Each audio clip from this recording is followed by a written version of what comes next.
বন্ধুরা, নতুন একটা রেসিপি নিয়ে আমি তোমাদের কাছে চলে এসেছি। আজকে আমি তোমাদেরকে বানিয়ে দেখাবো কড়াইয়ের ডাল আর বিউলির ডাল আমি কিভাবে বানাই। তো আমি একটু অন্যরকমভাবে কড়াইয়ের ডালটা আমি বানাই, তাই ভাবলাম তোমাদের সঙ্গে শেয়ারই করা যাক। বিশ্বাস করো, দারুণ কিন্তু এইভাবে বানালে খেতে লাগে।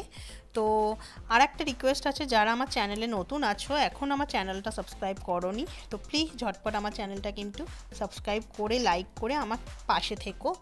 তো ফার্স্টে যেটা আমি করব, কড়াইয়ের ডাল একটু সেদ্ধ হতে টাইম লাগে, তাই আমি কড়াইয়ের ডালটাকে 20 মিনিটের জন্য ভিজিয়ে রেখে দেবো।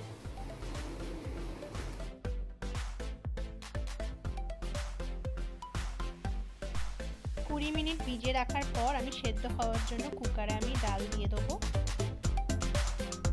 আর পরিমাণ মতো জল আমি এখানে দিয়ে দেবো, আর দেবো স্বাদ মতো নুন, দিয়ে আমি ডালটাকে সেদ্ধ বসিয়ে দেবো।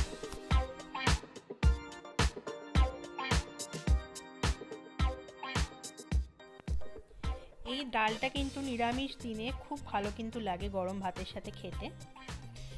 আমি এখানে ডালটাতে 4টে সিটি দেবো।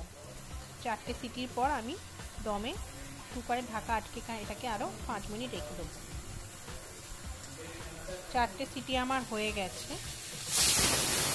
অন্যদিকে আমি ডালটাকে তড়কা দেবো, তার জন্য আমি দেখো সামান্য সাদা তেলে 2টো শুকনো লঙ্কা দিয়ে দিচ্ছি, আর দিয়েছি হাফ টিস্পুনের মতো 5 ফোড়ন।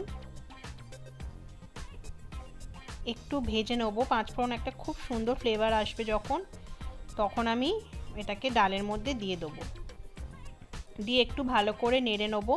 নিয়ে ডালটাকে আরও 1 মিনিটের জন্য ফুটিয়ে নিলেই ব্যাস আমার কিন্তু কড়াইয়ের ডাল একদম রেডি। তো তোমাদের আজকের এই সিম্পল ডালের রেসিপিটা কেমন লাগলো আমাকে কিন্তু অবশ্যই জানিও। আবারও আমি চলে আসবো নতুন ভিডিও নিয়ে। Tata, bye bye, take care.